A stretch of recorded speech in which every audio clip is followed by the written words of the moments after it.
ಈ ಹೆಸರನ್ನ ನಾನು ಜಾಯ್ನ್ ಆಗಿದ್ದು ಹೊಸದ್ರಲ್ಲಿ ಕೇಳಿದ್ದೆ. But I think he's been inactive for last 10 years. ಅದೇ 10 ವರ್ಷಗಳಿಂದ ಇಲ್ಲ ಆಕ್ಟಿವ್ ಆಗಿದ್ದಾನೆ. ಎಷ್ಟೋ ಆರ್ಮರಿ ಮಿಸ್ ಆಗಿದ್ರು ಒಬ್ಬೊಬ್ರಿಗೆ ಒಂದೊಂದು ಗನ್ ಕೊಟ್ರು ಕೂಡ ಇಡೀ ಜಿಲ್ಲೆಗೆ ಹಂಚಿಬಿಡ್ಬೋದು.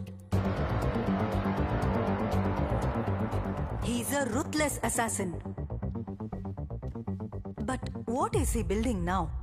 ಮ್ಯಾಮ್, ಬಟ್ ಈ ಕೇಸಲ್ಲಿ ನಾನು ಹೇಗೆ? ಯುರೋಪಲ್ ಅಂಡರ್ ಗ್ರೌಂಡ್ ನೆಟ್ವರ್ಕ್ ಬಿಲ್ಡ್ ಮಾಡಿದ್ಯಾ ಅಲ್ವಾ? ಅಲ್ಲಿ ಯಾಕೆ ಇನ್ಆಕ್ಟಿವ್ ಆಗಿದಾನೋ ಕಂಡುಹಿಡಿ. ಅರ್ಥ ಆಯ್ತು ಮ್ಯಾಮ್.